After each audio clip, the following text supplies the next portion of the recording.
ছোটবেলায় আমি আর আমার ফুফাতো বোন দাদার হাত ধরে অনেক মেলায় গিয়েছি। আর তখনকার মেলার আনন্দ আর এখনকার মেলার আনন্দর মধ্যে অনেক পার্থক্য আছে। এখন হচ্ছে মেলায় স্ট্রিট ফুড অনেক বেশি, আর তখন ছিল নিমকি, বাতাসা, তালের বড়া, এই ধরনের খাবারগুলো মেলায় বেশি পাওয়া যেত। সাথে পাওয়া যেত হচ্ছে কাঠের অনেক পুতুল আর মাটির পুতুল, মাটির জিনিস। হ্যালো এভরিওয়ান, আসসালামু আলাইকুম। কেমন আছেন সবাই? আশা করছি সবাই ভালো আছে। নতুন একটা ব্লগে সবাইকে আমন্ত্রণ জানাচ্ছি। আরিবা তার বাবার হাত ধরে মেলায় যাচ্ছে, এটা দেখে আমার মনে পড়ে গেল আমিও কিন্তু ছোটবেলায় দাদার হাত ধরে অনেক মেলায় গিয়েছি। শুধু আমি না, আমার ফুফাতো বোনও।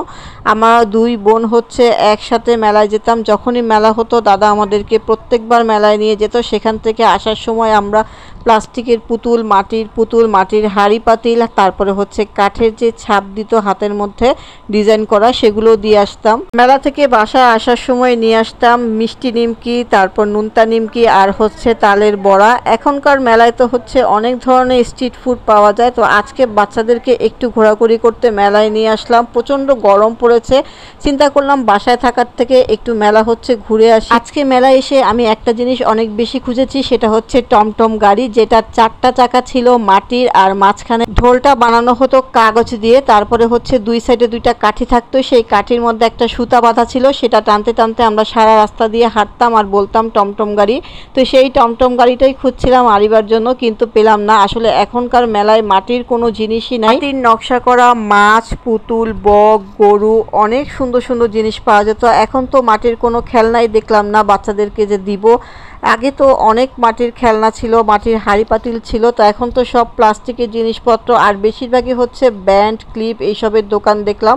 তো আমি কয়েকটা চুড়ি নিয়ে নিলাম, দেখলাম মার্কেটের থেকে একটু কম প্রাইসেই আছে। তো 4টা চুড়ি কিনে নিলাম। তারপরে হচ্ছে আমরা সারা সন্ধ্যা আজকে স্ট্রিট ফুড খাবো। মেলায় যাওয়াটা আমার মেয়েদের কাছে নতুন হলেও আমার কাছে কিন্তু একদমই নতুন না। আমি অনেক মেলায় গিয়েছি, আমি ছোটবেলায় এত মেলায় গিয়েছি যে মেলা সম্পর্কে আমার খুব ভালোই ধারণা আছে। কিন্তু আজকে মেলায় যে আমার একদমই ভালো লাগে নাই, শুধুমাত্র মনে হচ্ছে মার্কেটে চলে আসছি, মেলা মনেই হচ্ছে না। আর স্ট্রিট ফুডগুলো দেখে ওরা আসলে অনেক খুশি হয়েছে, কিন্তু মেলার আসল মজাটাই ওরা পায় নাই। আর মেলার এই খাবারগুলো আসলে তেমন একটা হাইজিন মেনটেন করে বানানো হয় না। তো যারা খুব হাইজিন মেনটেন করেন তারা আসলে এ ধরনের খাবার দেখে খুব একটা স্বাচ্ছন্দ্য বোধ করবেন না। তবে আমাদের কাছে মোটামুটি ভালোই লেগেছে। এই পানিপুরিটা তেমন একটা ভালো ছিল না, তারপরেও প্রথম প্লেট নিয়ে আসলে শেষ তো করতে হবে। তো সবাই মিলে একটা একটা খেয়ে শেষ করলাম। তারপরে হচ্ছে আমরা স্ট্রিট ফুড আরও অনেক কিছু ট্রাই করলাম। এখানে একটা রোল দেখলাম, চিকেন রোল। চিকেন অল্প ছিল, এখন চিকেনের যেই দাম, তো মনে হয় এত অল্প টাকায় চিকেন অল্প থাকারই কথা, খুব বেশি থাকার কথা না। তারপরে হচ্ছে আমরা বেলপুরি খেলাম, বোম্বাই মরিচ দিয়ে বেলপুরি। বেলপুরি সবসময় ভালো লাগে, বেলপুরি যেভাবেই খাই না কেন, যে রকমভাবে বানিয়ে খাই না কেন, বেলপুরি সবসময় ভালো লাগে। বেলপুরি মানেই হচ্ছে অনেক মজার একটা খাবার। আমি আসলে এটা স্বীকার করি, অনেকে আসলে করে না, কারণ এইগুলো খাবার আসলে হাইজেনিক মেনটেন করে বানানো সম্ভব না। মেনটেন করলে আসলে তখন মনে হয় খাবারের মজাটা পাওয়া যাবে না, এরকম করে বানালে আসলে খাওয়ার মজাটা পাওয়া যায়। তারপরে আসলে আমরা ঝালমুড়ি খেলাম। ঝালমুড়ির কথা আর কি বলবো, এত মজা ছিল ঝালমুড়ি, আমি এরকম ঝালমুড়ি আর কখনো খাই নাই। ঝালমুড়িটা ছিল মুরগির হাত পা গিলা কলিজা দিয়ে, মাত্র 20 টাকা প্যাকেট ছিল। 20 টাকা অনুযায়ী পরিমাণে খুব ভালো ছিল।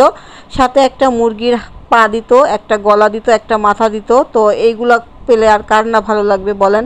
আর যেভাবে বানাচ্ছে, এই যে এডিটিং করতে গিয়ে আমার মন চাইছে আর এক প্যাকেট খাই।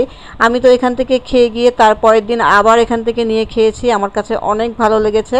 এইগুলো খাওয়ার পরে আর আমার পেটে কোনো জায়গা ছিল না, আমি 2-3 প্যাকেট খেয়েছি এই ঝালমুড়ি।